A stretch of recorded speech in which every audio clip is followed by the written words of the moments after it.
Hi guys, what's up? Kumusta po kayo lahat dyan? Kumusta po yung mga OFW dito sa bansang Saudi Arabia? So when I was reading the comments and some inbox po, yung mga message sa inbox, so karamihan po ay nagtatanong sila kung paano makapag-open ng bank na bangko mismo galing sa Pilipinas. So kasi nakikita nila dun sa mga posted na videos ko ay mas mataas yung rates kapag beneficiary mo sa Pilipinas ay bank.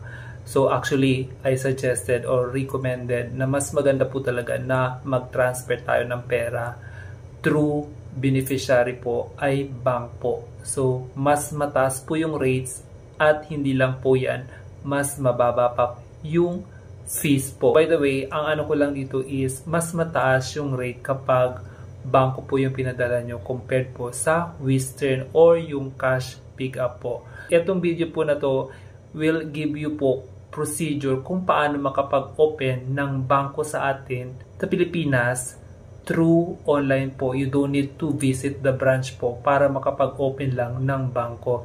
Ito pong bangko na to ay commonly known na po sa ating mga OFW. Ito po ay tinatawag na OFW or yung OF Bank po na pag-aari mismo ng ating gobyerno at ng Land Bank of the Philippines po siya. So, secured po siya kasi itong bangko na to is government bank and of course, covered pa siya ng Central Bank at ng PDIC po. So, ayun guys, please keep on watching po guys para at least may guide kayo kung paano makapag-open ng bank account po. Napakadali lamang po siya guys. It's just a 10 minutes away lang po makakapag-open na kayo ng bank account. And then, pag once na successful yung opening ng bank account, makaka-receive po kayo ng notification or email po. At least siguro po nagantay po ako noon ng mga 3 days bago ko na-receive yung email notification na na-approve yung aking bank account po. So ayun guys, once na na-approve na yung inyong account, pwede na po kayong magpadala ng pera po. And then, not only that, pwede nyo pong magamit ang OFW Bank kung magpapadala kayo locally sa Pilipinas. Let's say, yung pera nyo nakapasok na sa OFW Bank, kung may mga papadalhan pa kayo sa Pilipinas na kamag-anak nyo, pwede nyo lang pong i-transfer from OFW Bank or yung OF Bank to another local bank po sa Pilipinas. Even po, pwede kayo mag-transfer ng pera from OF Bank to GCash po. So, yun po yung kahalagahan ng OF Bank kasi online banking po siya. So, in just one click away of your mobile, makakapagpadala na po kayo ng pera sa Pilipinas at sa inyong kamag-anak sa Pilipinas po. So, ayan guys, please keep on watching po at heto na po yung next video po. Maraming salamat and see you po. Hi guys, welcome back po. Open po natin yung Google Play at i-search po natin yung OF Bank. And then makikita po natin tong logong to. I-click lang po natin and then hintayin po natin siya hanggang ma-install. Then open po natin at bubungad itong terms and condition. Of course, basahin po natin siya or otherwise i-agree na lang po natin. Just click agree. Then, allow also your phone about the notification. So, ayan, basahin din po natin siya. Or otherwise, skip na lang po natin. And then, makikita po natin yung pinaka-last. Let's go. Then, open an OF Bank account. I-click po natin yan. Just continue. Then, of course, I would like to open an OF Bank account. Of course, overseas Filipino worker. I-click po natin yan. And then, click po natin, no, I am implying as of my own. And then, click po natin yung OF Bank Visa Debit Card. So, napakabilis lang po. And then, makikita natin dito yung pinaka-product details niya. Ang pinakamaganda dito, guys, is wala po siyang maintaining balance. And aside from that, pwede kayong kumita ng interest ng 0.05% per annum po siya kung may maintaining balance kayo na 500 pesos po. After nyo po mabasa, click lang po natin yung proceed. From here po, makita natin yung reminders. Ayan, yung mga requirements po siya. Make sure po available yung passport nyo. Then, proceed na po tayo. From here po, i-accept lang natin yung terms and conditions. I-click po natin yung next. And then, i-fill up po natin yung ating profile details po. Like yung pangalan, apelyido, and of course po, yung ating birthday. Ayan po, mabilis lang po yung pag-fill up at napaka-user friendly. Of course, yung birthday nyo po, plus yung mobile number. So kahit yung Saudi number natin is pwede natin i-register dito sa mobile banking na to sa pag-register ng OF Bank. Of course, yung importante din yung email address kasi doon nyo po marireceive yung notification. So ayan, kailangan tama yung email na ilagay nyo po. And then of course ilagay po natin yung magiging user ID natin. Ayan guys, so just click next. Ayan po siya. And then hintayin lang po natin. Then makita natin yung identity verification, mga requirements or yung procedure. So and guys, then dito na sa account opening, of course, kailangan natin yung supporting documents. Pinaka-importante talaga yung passport.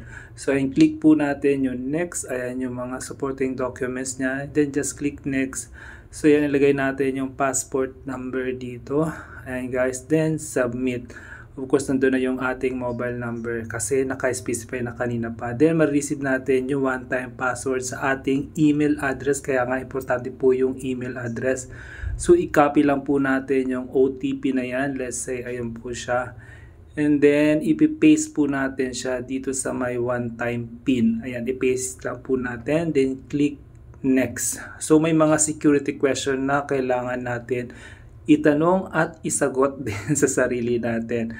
So let's say, what is your favorite superhero? So linagay ko yung grandma. And then punta tayo dito sa my personal information like your nationality, yung birthplace nyo po. And then yung birthplace, lahat dito kailangan, especially yung address nyo po, kailangan ilagay din dito. Then, and from here, kailangan natin ilagay yung financial information natin as an OFW, kung saan natin makukuha yung ating income, of course sa salary. Ayan siya guys. And then papapiliin din kayo kung magkano yung bracket ng salary nyo. So i-select nyo lang po nandyan sa mga choices na yan. And then of course ilalagay nyo din po yung company kung saan kayo nag-work. Ayan po, at address din po. Then ano yung nature ng business na pinagtatrabuhan nyo po. So for my personal, so I choose manufacturing. So wala po dito yung aking accountable position. So ayan, meron dito mga domestic helper, janitor, labor, alay po, malami pong mapipilian, pero yung sa akin parang wala po akong nakita. So I choose admin assistant po. Ayan po siya guys. Then kailangan natin ilagay yung purpose, savings ba, then nandito din yung estimated monthly deposit, kung magkano yung i-deposit nyo monthly. Approximate lang po yan. So I put 5,000, then one time po. So heto naman yung declaration. Are you a citizen of the United States? Of course no. And then after confirming all the filled up information, the required information, ito na yung pinaka-summary niya. So i-review nyo lang po siya, and then kung okay siya, tama siya, so i-submit nyo na po yung mga information na yon. So ayan, account applications received na po siya. And then once na na-receive na yung information na yon or yung pag-fill up nyo, makaka-receive kayo ng email na successful yung opening. So ayan siya guys. So ititignan natin. After few days, naka-receive ako ng email sa kanila na okay na po yung aking account at na-approve na. So ayan siya guys, nagtatry ako mag-login. Enter nyo lang yung user ID nyo, and then of course yung password. Ayan guys, mabilis lang siya. Then next, then marireceive nyo yung mga ibang information dito. Just proceed lang po, like register OTP, then continue. Ayan yung OTP generator. So just click I agree lang po, and then proceed to accounts. Then makikita nyo agad yung account number nyo. Ayan, 0 pa po siya kasi hindi pa po ako nakakapag-deposit at kaka-open ko lang po talaga ng account na to. Ayan guys, napakabilis lang po. So I hope you guys makapag-open din ng account para at least hindi na po kayo mahirapan magpadala sa Pilipinas. And then magagamit pa rin po siya kung magpapadala kayo sa local bank sa Pilipinas. So that's it guys. Thank you for watching, and please don't forget po to follow. Maraming salamat po, and bye bye po, at ingat po kayo palagi.